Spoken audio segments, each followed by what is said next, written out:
जय हिंद साथियों, स्वागत है आपके अपने YouTube चैनल एग्जाम क्रैक क्यूज में। आज के क्लास में हम हिंदी साहित्य से 30 प्रश्न देखेंगे जो पिछले कई वर्षों से हर एग्जाम में पूछे जा चुके हैं।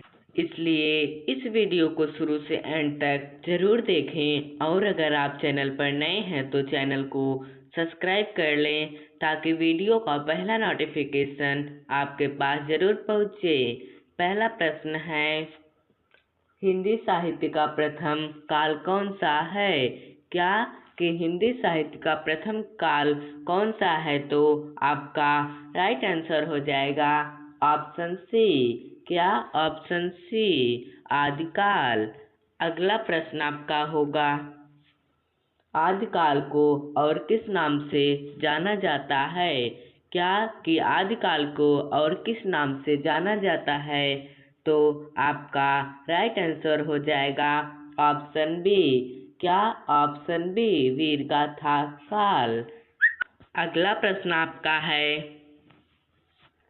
कबीर किस काल के कवि थे? क्या कि कबीर किस काल के कवि थे? तो आपका राइट आंसर हो जाएगा ऑप्शन बी। क्या?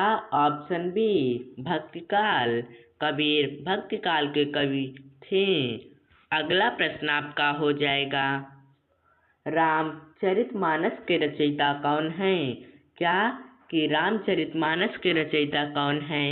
तो आपका राइट आंसर हो जाएगा ऑप्शन सी, तुलसीदास। क्या? Option C, Tulsidas.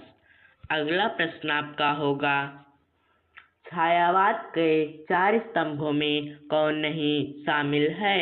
इसका तो छायावाद के 4 स्तंभों में कौन नहीं शामिल है? तो इसका राइट आंसर आपका हो जाएगा ऑप्शन डी, बिहारी। अगला प्रश्न आपका होगा, भारत दुर्दशा के रचयिता कौन हैं? क्या कि भारत दुर्दशा के रचयिता कौन हैं? तो आपका राइट आंसर हो जाएगा ऑप्शन सी। क्या? Option C, Bharatendu Harishchandra. अगला प्रश्न आपका होगा, गोदान उपन्यास का मुख्य पात्र कौन है? क्या कि गोदान उपन्यास का मुख्य पात्र कौन है? तो आपका राइट आंसर हो जाएगा ऑप्शन बी। क्या? ऑप्शन बी, होरी। अगला प्रश्न आपका होगा, सरस्वती पत्रिका के संपादक के रूप में किसका विशेष योगदान रहा? क्या कि सरस्वती पत्रिका के संपादक के रूप में किसका विशेष योगदान रहा? तो आपका राइट आंसर हो जाएगा ऑप्शन ए। क्या? ऑप्शन ए, महावीर प्रसाद द्विवेदी। अगला प्रश्न आपका होगा, कामायनी का नायक कौन है? क्या कि कामायनी का नायक कौन है? तो आपका राइट आंसर हो जाएगा ऑप्शन ए। क्या? ऑप्शन ए, मनु। अगला प्रश्न आपका होगा, रश्मिरथी किस महाकाव्य का पात्र आधारित है? क्या कि रश्मिरथी किस महाकाव्य पात्र पर आधारित है? तो आपका राइट आंसर हो जाएगा ऑप्शन सी। क्या? ऑप्शन सी, कर्ण। अगला प्रश्न आपका होगा, आषाढ़ का एक दिन किसकी रचना है? क्या कि आषाढ़ का एक दिन किसकी रचना है? तो आपका राइट आंसर हो जाएगा ऑप्शन सी। क्या? Option C, Mohan Rakesh. अगला प्रश्न आपका होगा, अंधा योग किस घटना पर आधारित है? क्या कि अंधा योग किस घटना पर आधारित है? तो आपका राइट आंसर हो जाएगा ऑप्शन बी। क्या? ऑप्शन बी, कुरुक्षेत्र युद्ध के बाद। अगला प्रश्न आपका होगा, मैला आंचल किस आंचलिक उपन्यासकार की रचना है? क्या कि मैला आंचल किस आंचलिक उपन्यासकार की रचना है? तो आपका राइट आंसर हो जाएगा ऑप्शन ए। क्या? ऑप्शन ए, फणीश्वरनाथ रेणु। अगला प्रश्न आपका होगा, झांसी की रानी कविता किसने लिखी? क्या कि झांसी की रानी कविता किसने लिखी? तो आपका राइट आंसर हो जाएगा ऑप्शन बी। क्या? Option B, Subhadra Kumari Chauhan. अगला प्रश्न आपका होगा, परशुराम की प्रतिज्ञा के कवि कौन हैं? क्या कि परशुराम की प्रतिज्ञा के कवि कौन हैं? तो आपका राइट आंसर हो जाएगा ऑप्शन सी। क्या? Option C, Dinkar. अगला प्रश्न आपका होगा, साकेत में उर्मिला का चरित्र किसने उभारा? क्या कि साकेत महाकाव्य में उर्मिला का चरित्र किसने उभारा? तो इसका राइट आंसर आपका हो जाएगा ऑप्शन ए। क्या? ऑप्शन ए, मैथिली शरण गुप्त। अगला प्रश्न आपका होगा, चंद्रकांता उपन्यास के लेखक कौन हैं? क्या कि चंद्रकांता उपन्यास के लेखक कौन हैं? तो आपका राइट आंसर हो जाएगा ऑप्शन ए। क्या? Option A, Devkinand Khatri. अगला प्रश्न आपका होगा, गबन का कथानायक कौन है? क्या कि गबन का कथानायक कौन है? तो आपका राइट आंसर हो जाएगा ऑप्शन बी। क्या? Option B, Ramanath.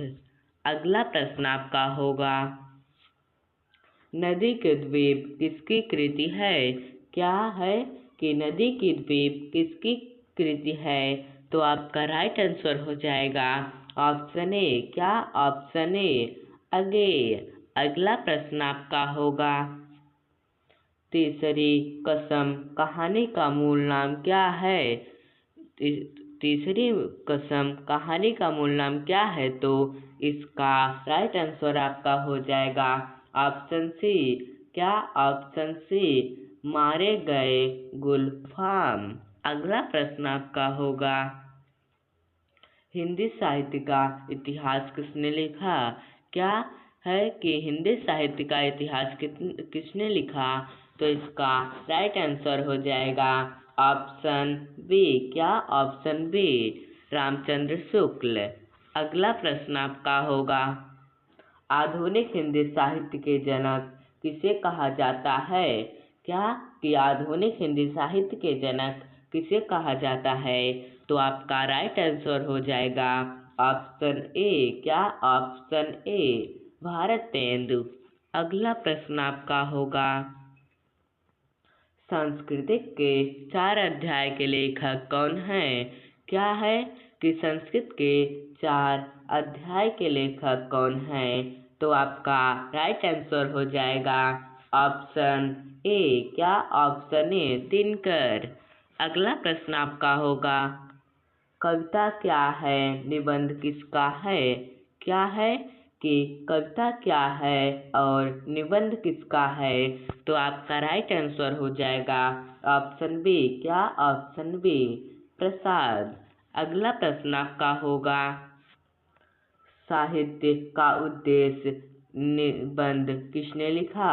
क्या कि साहित्य का उद्देश्य निबंध किसने लिखा? तो आपका राइट आंसर हो जाएगा ऑप्शन ए। क्या? ऑप्शन ए, प्रेमचंद। अगला प्रश्न आपका होगा, कंकाल उपन्यास के लेखक कौन हैं? क्या कि कंकाल उपन्यास के लेखक कौन हैं? तो आपका राइट आंसर हो जाएगा ऑप्शन ए। क्या? ऑप्शन ए, इला चंद्र जोशी। अगला प्रश्न आपका होगा, चित्रलेखा उपन्यास किसने लिखा? क्या कि चित्रलेखा उपन्यास किसने लिखा? तो आपका राइट आंसर हो जाएगा ऑप्शन सी। क्या? ऑप्शन सी, भगवती चरण वर्मा। अगला प्रश्न आपका होगा, ध्रुव स्वामिनी नाटक के रचयिता कौन हैं? क्या कि ध्रुव स्वामिनी नाटक के रचयिता कौन हैं? तो आपका राइट आंसर हो जाएगा ऑप्शन ए। क्या? ऑप्शन ए, जयशंकर प्रसाद। अगला प्रश्न आपका होगा, राम की शक्ति पूजा किसकी किसकी है? क्या कि राम की सत्य पूजा किसकी कविता है? तो आपका राइट आंसर हो जाएगा ऑप्शन बी। क्या? Option B, Suryakant Tripathi Nirala. अगला प्रश्न आपका होगा, शेखरा एक जीवनी के लेखक कौन हैं? क्या कि शेखरा एक जीवनी के लेखक कौन हैं? तो आपका राइट आंसर हो जाएगा ऑप्शन ए। क्या? ऑप्शन ए, अगे। थैंक यू दोस्तों। अगर आप ऐसा वीडियो देखना चाहते हैं तो हमारे चैनल को सब्सक्राइब कर लें ताकि वीडियो का पहला नोटिफिकेशन आपके पास ज़रूर पहुँचे।